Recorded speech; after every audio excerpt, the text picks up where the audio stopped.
अस्सलाम वालेकुम। सल्तनत उस्मानिया के बारे में ऐसी 7 बातें जो आपने पहले कभी नहीं सुनी होगी।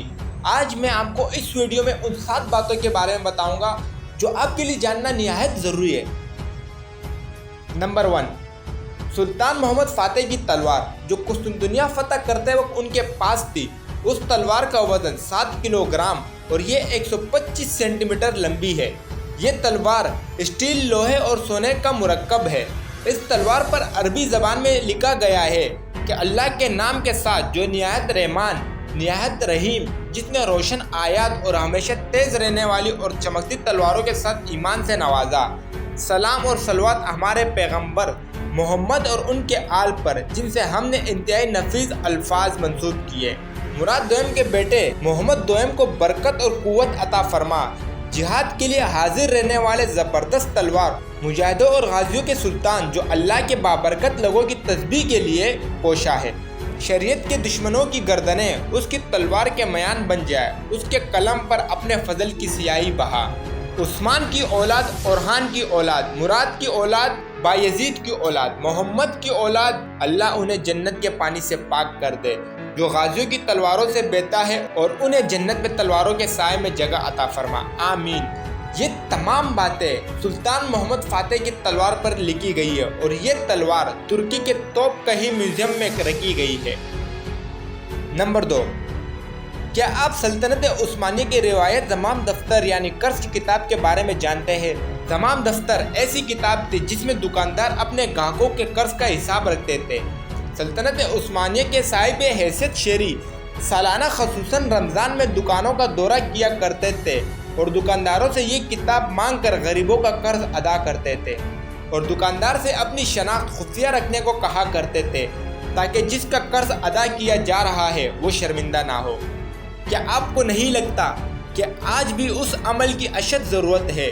खुद से शुरुआत कीजिए और किसी का कर्ज अदा कीजिए, और किसी ने आपसे कर्ज लिया हो तो वो माफ़ कर दीजिए।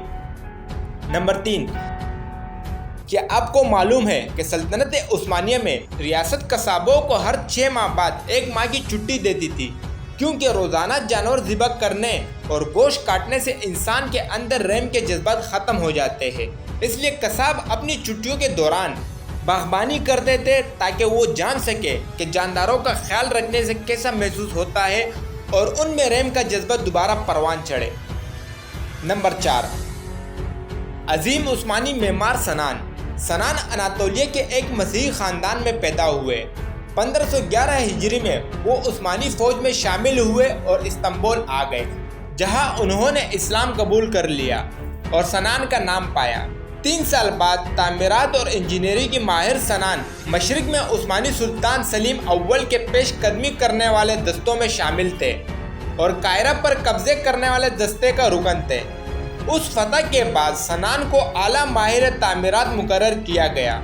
उन्हें क़यादा अफ़वाज का कमांडर मुकर्रर किया गया, लेकिन ज़ाती ख्वाहिश पर तोप खाने में मुंतकिल कर दिए गए।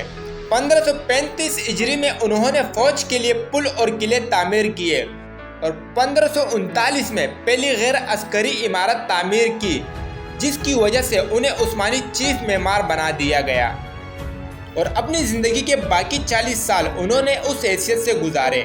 मेमार सनान की बनाई गई तामीरात में 69 मस्जिदें, 34 महल, 33 हमाम, 19 मकबरे, 55 स्कूल, 16 गरीब खाने, 7 मदरसे और 12 कारवान सराय शामिल हैं। इसके अलावा बेशुमार आपकी बेहतरीन तामीरात में इस्तांबुल की सुलेमानी मस्जिद, शहजादा मस्जिद और सलीम मस्जिद है। 17 जुलाई 1588 को सनान खालिक हकीकी से जा मिले। चंद साल पहले सुलेमानी मस्जिद के शहीद होने का खदशा था। माहिर इंजीनियर और मेमारों का एक ग्रुप इन अहम नुकात के खोज में थे जो मस्जिद का वजन उठाए हुए थे। उस ग्रुप को मस्जिद का एक पोशीदा हिस्सा मिला जहां से उन्हें एक नोट मिला।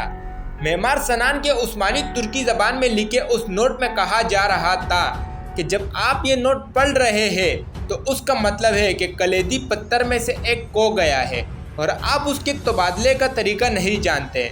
सनान ये बता रहे थे कि कलेदी पत्थर का तबादला कैसे करें, और उस ग्रुप ने उस नोट की हिदायत के ऐन मुताबिक अमल किया। اور معمار سنان کی صدیوں پہلے کی نزاکت اور دور اندیشی کی بدولت سلیمانی مسجد گرنے سے بچ گئی۔ یہ نوٹ آج بھی استنبول کی میوزیم میں دیکھا جا سکتا ہے۔ نمبر 5، کیا آپ اس عثمانی گورنر کے بارے میں جانتے ہیں جس نے فلسطین میں نپولین بوناپارٹ کو مات دی تھی؟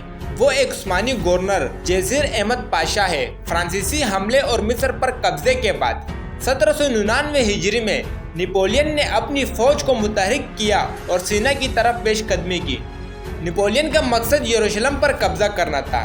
غزہ پر قبضہ کرنے کے بعد فرانسیسی فوج عکا کی طرف روانہ ہوئی۔ وہاں عکا کے گورنر جیزیر احمد پاشا برٹش بری فوج کی مدد سے نپولین کے حملے کے لیے تیار تھے۔ نپولین نے عکے پر قبضہ کرنے کے لیے 8 حملے کیے، لیکن اسے منہ کی کہانی پڑی۔ 62 دنوں کے محاصرے کے بعد جب نپولین کو لگا کہ وہ عکے پر قبضہ نہیں کر سکتا تو وہ پیچھے ہٹ گیا اور مصر کی طرف واپس چلا گیا، اور نپولین کا مشرق کو فتح کرنے کا خواب چکنا چور ہو گیا۔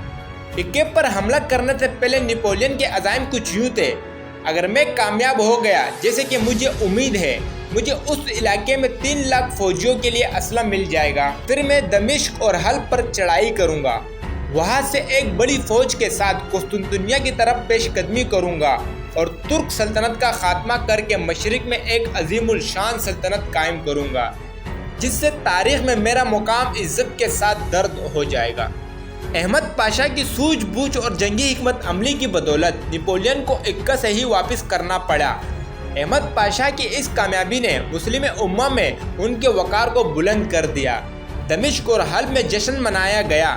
مسلم امہ میں وہ ایمان کا محافظ، ڈیفینڈر آف فیتھ کے طور پر مشہور ہو گئے، جبکہ یورپی مبصرین کے نظر میں وہ ان چند لوگوں میں شامل ہو گئے جنہوں نے بوناپارٹ کو شکست دی۔ نمبر 6، کیا آپ کو معلوم ہے کہ سلطنت عثمانیہ کے دور میں رمضان کے مقدس مہینے کی شروعات بیت المقدس کے مینار کی توپ کی سلامت سے کی جاتی تھی؟ زیر نظر تصویر سلطنت عثمانیہ کے آخری خلیفہ سلطان عبدالحمید خان دوم کے دور میں اس روایت پر عمل درآمد کی ایک یادگار ہے۔ نمبر 7، سلطنت عثمانیہ کا وہ عظیم سلطان، شاید ہی آپ اس کے بارے میں جانتے ہو۔ سلطان عالی شان سلیمان القانونی کے دور میں ایک یورپین ریاست نے مسلمان خواتین کو قیدی بنا لیا اور ان کو جیل میں بند کر کے طرح طرح کی اذیتیں دینے لگے۔ جب سلطان سلیمان کو یہ خبر ہوئی تو اس نے اس ریاست پر حملہ کر کے ان مسلمان خواتین کو قید سے نکالا اور اپنے سپاہیوں کو حکم دیا کہ اس جیل خانے کو توڑ کر اس کے پتھر وغیرہ یعنی عمارتی مٹیریل استنبول لائے جائے۔ سلطان نے ان پتھروں سے ان قیدی خواتین کے لیے گھر بنائے اور خواتین سے معذرت کی کہ آپ کو آزاد کروانے میں دیر ہو گئی تھی۔ پھر حکم دیا کہ جس شہر میں ان مسلمان خواتین کو قیدی بنا کر رکھا گیا تھا، اس شہر کے فوجی افسران اور مالدار لوگوں کی خواتین کو ان مسلمان خواتین کی خدمت اور ملازمت پر مقرر کر دیا جائے۔ سلام ہو اس عظیم سلطان کو جس نے مسلم امہ کی ماں بیٹیوں کے لیے ایسا قدم اٹھایا۔ وہ ہمارا عروج تھا۔ اب سوال یہ ہے کہ کشمیر، فلسطین، شام میں مسلمان خواتین کی عزت تک محفوظ نہیں، اس کے باوجود حکمرانوں کے کان پر جو تک نہیں رینگتی۔ امید کرتا ہوں کہ آپ کو یہ 7 باتیں بہت پسند آئی ہوگی۔ اگر آپ کو یہ 7 باتیں پسند آئی ہے تو ضرور ہمارے اس چینل کو سبسکرائب کریں اور اس ویڈیو کو اپنے دوستوں کے ساتھ شیئر کرنا نہ بھولیں۔